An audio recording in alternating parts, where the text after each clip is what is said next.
মাথার উপরে ডিশ আর ডিশের উপরে বস্তা আর বস্তার মধ্যে হচ্ছে সার। কয়েকদিন আগে আপনার বৃষ্টি নামছে, এখনই সময় জমিতে আপনার সার দিয়ে দেওয়ার। এখন যদি জমিতে সার না দেওয়া হয় তাহলে আপনার জমিতে সার দিতে গেলে আপনার আর একটা সেচ মানে পানি সেচ দিয়েই তারপর সার দিতে হবে, সেই ক্ষেত্রে আপনার খরচটা বেড়ে যাবে। তো আমি আজকে যাইতেছি সার নিয়ে আপনার আমার ধানের জমিতে সার দেওয়ার জন্য। তো কী সার দেই, কতটুক দেই, আপনারা আমাদের সাথে থাকুন। আর এই যে বৃষ্টির পরে আপনাদের বলবো যে সারটা দিয়ে দেন জমিতে। সারটা দিয়ে দিলে পরবর্তীতে পানি সেচ আর মানে সারকে উদ্দেশ্য করে আর পানি সেচ দিতে হবে না।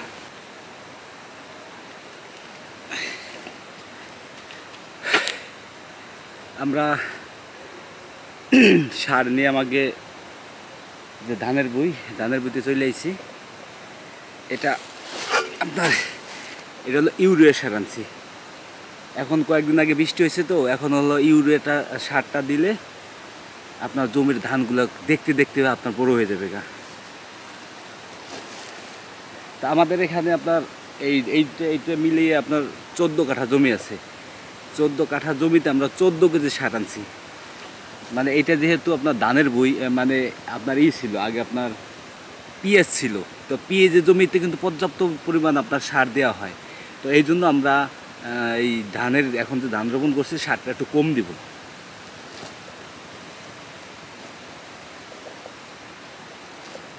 আর অন্য ফসলের জমি হইলে আপনার সারটা কিন্তু বেশি দিতে হইতো।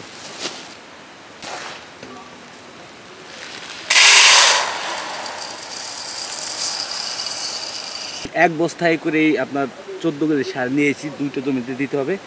তো আমি পরিমাণ মতো মানে একটা আইডিয়া করে আমরা সারটা নিয়ে নিলাম। এখন আমি বনেই দেবো সারগুলো।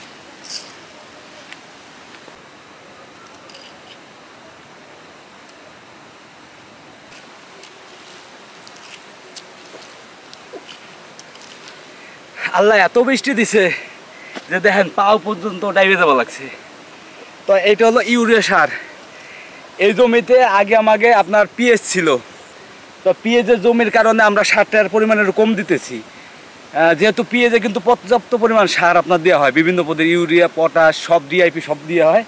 আর যদি পিএস না থাকতো অন্য জমি হইতো তাহলে আমরা সারটা একটু বেশি দিতাম। এখন আমরা আপাতত ইউরিয়া সার প্রত্যেক কাঠায় 1 কেজি করে দিতেছি। আমার মনে হয় যে এই সারটা দেওয়ার পরে আজকে আপনারা ধানগুলো দেখেন, আবার আমি কয়েকদিনের মধ্যে আপনাদের দেখাবো। এই সারটা দেওয়ার মনে করেন 1 সপ্তাহের মধ্যে সব ধানগুলো আপনার সোপ হয়ে যাব আর কালা মিচমিচ হয়ে যাবো গা। তো আজকে আমি সারগুলো দিয়ে দেবো। এই যে ঘুরেন।